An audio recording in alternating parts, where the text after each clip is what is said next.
Hello everybody and welcome back to another video on the channel. In 2005, with the release of Resident Evil 4, Capcom introduced us to some very high-octane in-depth boss fights. Some of these boss fights were insanely good and therefore they made up part of the game's identity. These boss fights brought a lot of motivation to players as they had to go around scrounging for treasure and new equipment so that they can take out the bosses with more ease. And other than that, they were just a gigantic spectacle that demonstrated exactly what Resident Evil 4 is. Leon, a lone man going through unimaginable odds and somehow still making it out. They also helped in increasing the difficulty as well as the runtime as these boss fights appeared quite often. But in the new remake, just how good are these bosses? Well, let's find out. Here are my top 10 bosses in the Resident Evil 4 remake. But just before this video begins, I want to announce a giveaway that I will be doing on this channel where the first 1000 subscribers will be entered into a giveaway to win a £10 gift card for Xbox, PS4 or Steam, depending on your preferred platform. So just simply subscribe to have a good chance of winning this prize. Once the channel hits this sub goal, the winner will be announced via YouTube community post.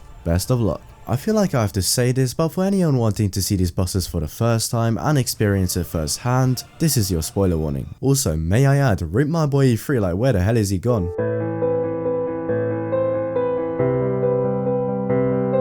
Nah, but being serious, E3 will most likely appear in a future Separate Ways DLC. Lastly, I'm not going to be counting the small interaction you have with Jack Krause as an actual boss fight. And this list is based on how much I enjoyed the boss fights and not how difficult they are. Sadler, you're small time. Coming in at 10, dead last, I have the Armored El Gigante. By itself, this boss fight isn't terrible by any means and it's actually one of the newest ones added in the remake. It's just a very linear experience compared to the other ones and there is only one phase. The Armored El Gigante, while looking very menacing with his new mask, isn't actually too much of a threat. And this is because he literally stays in one single position and only has one attack, hurling rocks at you. If these projectiles were to hit you, they would do a decent amount of damage, but there is just so much cover that it's really not hard to not get hit. Also, the entire time he's hurling rocks at a constant rate, never slowing down or speeding it up to catch you out. Because of this, you can really predict when he's gonna throw them, so just wait until cover, then go and just rinse and repeat. Most of the time, you're not even really focusing on a giant, instead you're focusing on traversing through the castle towers, which he can't hit you from anyway. In terms of taking out this massive threat, a single cannon will do the job. This is really more of a cool encounter rather than being a full-fledged boss fight. I really don't give a damn. Rain or shine, you're going down. Coming in at number 9 is the Del Lago. God, I feel like this boss fight was made a lot more easier than the original. Maybe easy isn't the word I'm looking for, more like made it worse than the original. Alright, I understand not a lot of you were a big fan of the button mashing quick time events of the original, and trust me, I wasn't the biggest fan of them either, but I think we can both agree that the section of the Del Lago fight when you're knocked into the water and you have to absolutely spam a button to survive, or something even similar to that nature, makes the fight so much more intense, which is something that the remake fight was definitely lacking. I guess this new mechanic of being able to stir the boat so you stay out of the Del Lago as well as obstacles is a cool touch, but once again the fight just feels a lot more easier and less intense. No way, Leon. Way? Coming in at number 8 is the Dual Gigante fight. I think it's really unique and cool that in this fight, Leon and Luis both teamed up to take out the two El Gigantes. Something that definitely did not happen in the original. Whilst it didn't have the zipline from the original, I really liked the dynamic between Luis and Leon in this fight. And one of the El Gigantes being armored does make the fight more difficult. Somewhere during this fight, Leon is left by himself as Luis has gone out looking for a solution. There's also a decent amount of creativity with this fight as there is a numerous amount of ways which you can take out the giants with. Take them out as he did with the first El Gigante, use the lava trap for both of them or one of them, or wait for Luis to bring out the dynamite. Any of these ways work, but as I said, the zipline is missing, the room is nowhere near as good looking as it was in the original, and the fight is over very quickly. But this is a nice moment to have with Luis as you really don't have many. Can't remember the name, huh? A senior moment, perhaps. Number 7, the El Gigante. Not really too much to say about this one as it is pretty much completely identical to the first game. The main changes are the visuals, the music and the fact that the El Gigante likes to smack into the wall. This time you can crawl on his back and take out the plugger that way as you can with many of the other bosses in the new game. The dog which you had an option of rescuing beforehand does come and help you again. The music for this boss fight I did like quite a bit and is used for all the other El Gigante fights. Taking out the El Gigante doesn't really take take much skill or maneuvers, more just a lot of ammo. The only real difficult part of this boss fight is his large health pool, similar to the original in terms of being more of an introduction boss fight, but nevertheless it has been improved. Is she... well, you know. Don't worry, she's cool. At number 6, I have the fight with the Garrador. In the 2005 version of the game, this was a truly terrifying experience as you are thrown right into the deep end with little knowledge of the enemy, along with being in an overall very creepy environment just by yourself. The remake did this for the boss fight and more. I feel like there was a lot more set up to this Garrador boss fight than in the original. Just the overall build up and presentation of the Garrador is spine tingling, and the Garrador himself is absolutely disgusting. Also, I would be lying if I didn't mention the fact that I got jump scared really badly when Leon fell through the floor. I kinda like the fact that there is even more of a build up as you are revealed to the Garrador as he's breaking out of his chain. In general, you get a lot more room to move around in, which I liked a lot. As a result of the bigger dungeon size, you have more tools and space available to maneuver around the Garrador to take him out. The Garrador can't actually see you, and because of this, in a Garrador boss fight, the most important thing is definitely sound. You have to use sound emitting objects at your disposal as well as your strongest weapons to defeat him. Difficulty wise, this fight isn't really too bad as there's only one. I say only one because later there is two. Having two of these guys running around as well as having a constant onslaught of enemy waves is not very fun. This level is probably one of the more difficult parts of the game. Monsters. Guess after this there'll be one less to worry about.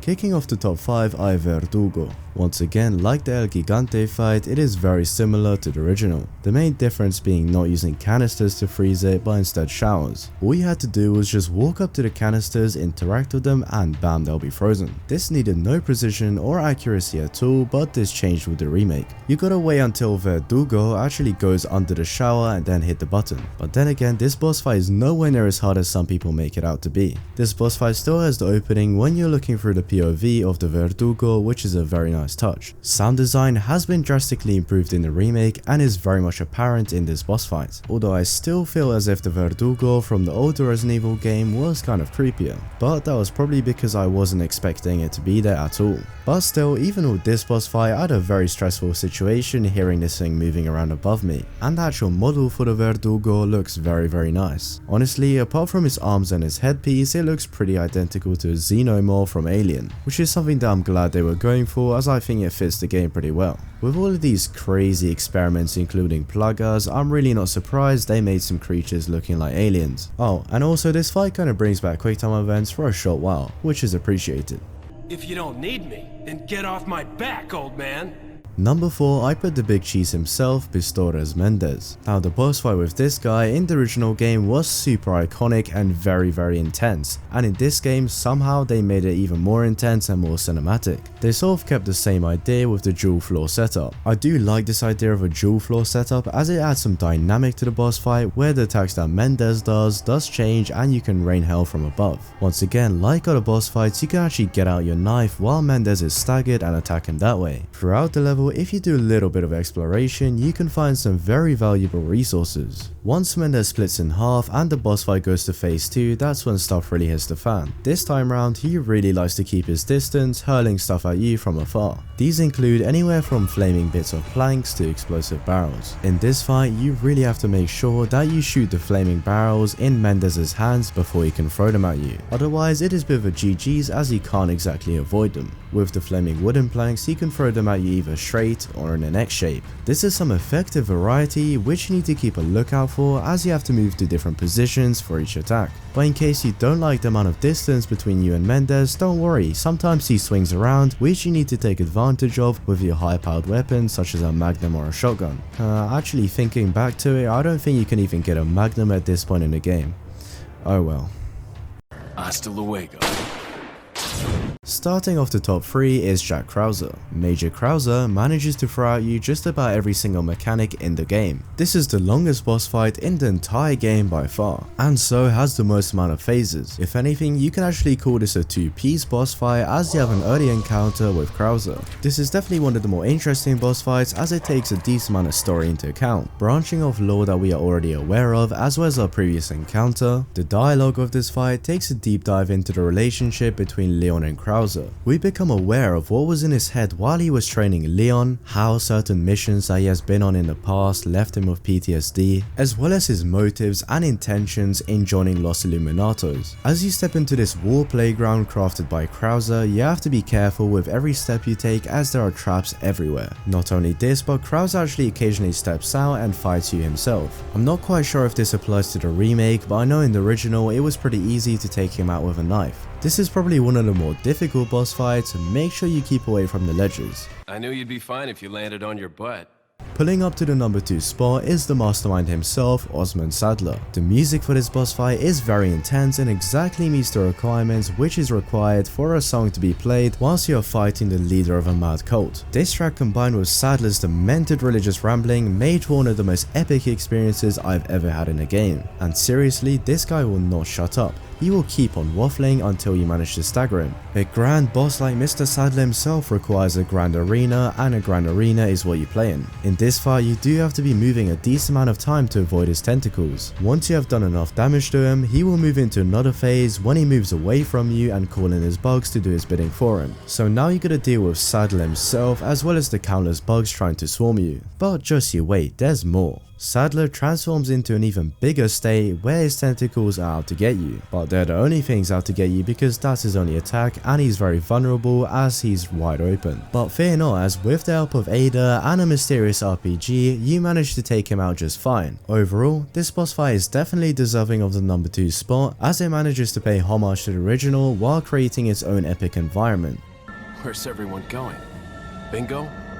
And coming in at number 1, taking the big win home, is Ramon Salazar. I don't know how the hell Capcom managed to pull this off, but literally everything about this boss fight is perfect. The music, the atmosphere, the arena, the dialogue, the gameplay, the difficulty, it just comes together so well. This boss fight alone was so good that it gave me motivation to make this video. But let me just calm down for a second, I need to fully dissect this. Starting off with the music, just take a listen to this.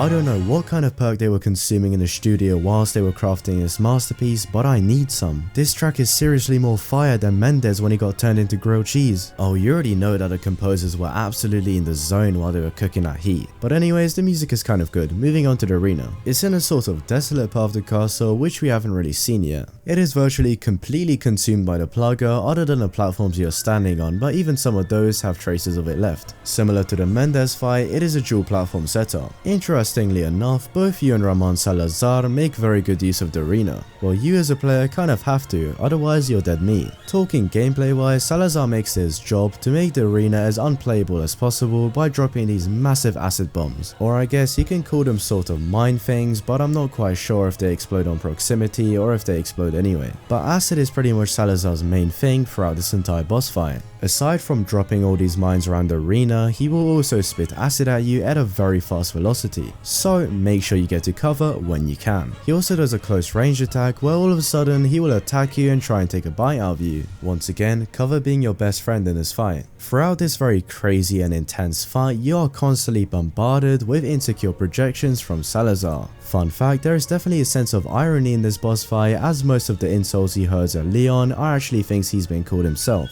The banter in this boss fight really made it amazing. It really captures the fallen nobility of the Salazar line and how they have become nothing more than minions for the Los Iluminados. In conclusion, a truly first-class boss fight.